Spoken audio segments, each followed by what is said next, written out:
Finally আহি গ'ল গুৱাহাটী ইউনিভাৰ্চিটিৰ স্পট এডমিশ্যনৰ গাইডলাইন। তো গুৱাহাটী ইউনিভাৰ্চিটিয়ে স্পট এডমিশ্যনৰ কাৰণে এটা গাইডলাইন বান্ধি দিছে, অৰ্থাৎ নিয়ম বান্ধি দিছে।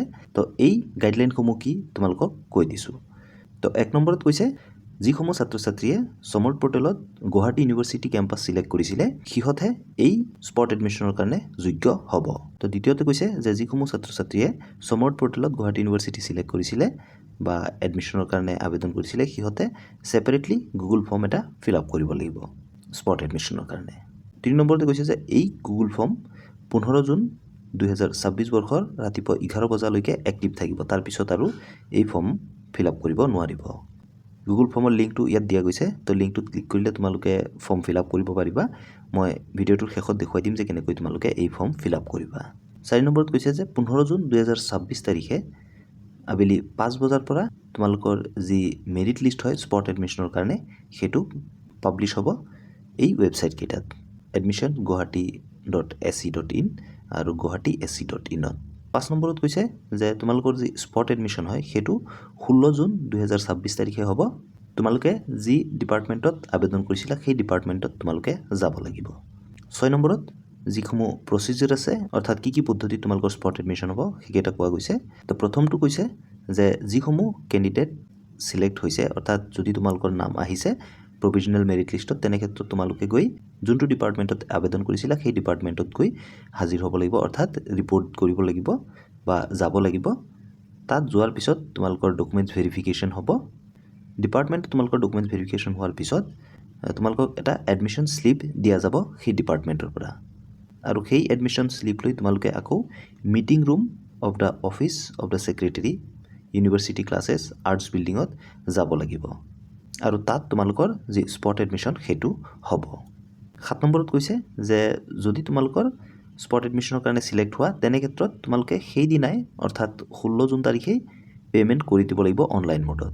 যদি তোমালোকে অনলাইনত পে'মেণ্ট কৰিব নোৱাৰা তেনে ক্ষেত্ৰত কিন্তু তোমালোকৰ যি এডমিশ্যন হয় সেইটো কেঞ্চেল হৈ যাব। 8 নম্বৰত কৈছে যে স্পট এডমিশ্যনটো গুৱাহাটী ইউনিভাৰ্চিটি কেম্পাছৰ 16 জুন 2026 তাৰিখৰ আবেলি 5 বজালৈকেই থাকিব। তাৰপিছত কিন্তু কোনো এডমিশ্যন নহ'ব। 9 নম্বৰত কৈছে যে সেইসমূহ ছাত্ৰ ছাত্ৰীকে প্ৰায়ৰিটি দিয়া যাব যিসমূহ ছাত্ৰ ছাত্ৰী গুৱাহাটী ইউনিভাৰ্চিটিত এপ্লাই কৰিছে কিন্তু ফাৰ্ষ্ট আৰু ছেকেণ্ড মেৰিট লিষ্টত সিহঁতৰ নাম অহা নাই বা এডমিশ্যন অফাৰ পোৱা নাই।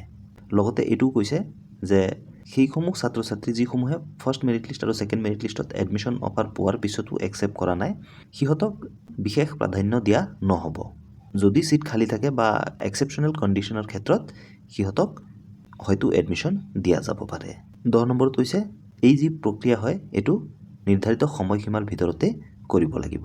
তো এইকেইটা হ'ল স্পট এডমিশ্যনৰ গাইডলাইন, অৰ্থাৎ স্পট এডমিশ্যনৰ নিয়ম গুৱাহাটী ইউনিভাৰ্চিটিৰ। তো এতিয়া কওঁ যে তোমালোকে ক'ত আৰু কিমান টাইমত উপস্থিত হ'ব লাগিব। তো ইয়াত শিডিউলটো দি দিছে যে তোমালোকে কিমান টাইমত উপস্থিত হ'ব লাগিব department wise. Anthropology, applied science, botany, computer science, chemistry, electronics and communication technology, geography, geology, information technology, instrumentation, mathematics, psychology, physics, statistics and zoology. তোমালোকে সেই ডিপাৰ্টমেণ্টত ৰাতিপুৱা 9 বজাৰ আগত উপস্থিত হ'ব লাগিব।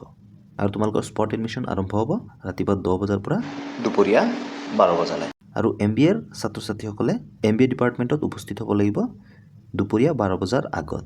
আৰু সিহঁতৰ এডমিশ্যন অৰ্থাৎ স্পট এডমিশ্যন ষ্টাৰ্ট হ'ব 12:30 বজাৰ পৰা 1:30 বজালৈ।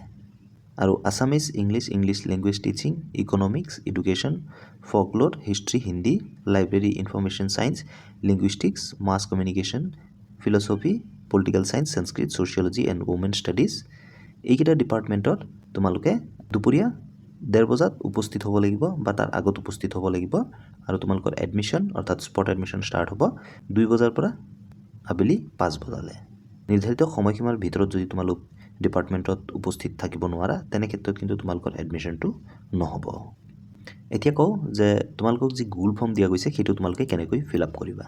প্ৰথমতে তোমালোকে ৰেকৰ্ডত ক্লিক কৰি দিবা। ইমেইল যিটো আছে সেইটোত তুমি ক্লিক কৰি দিবা।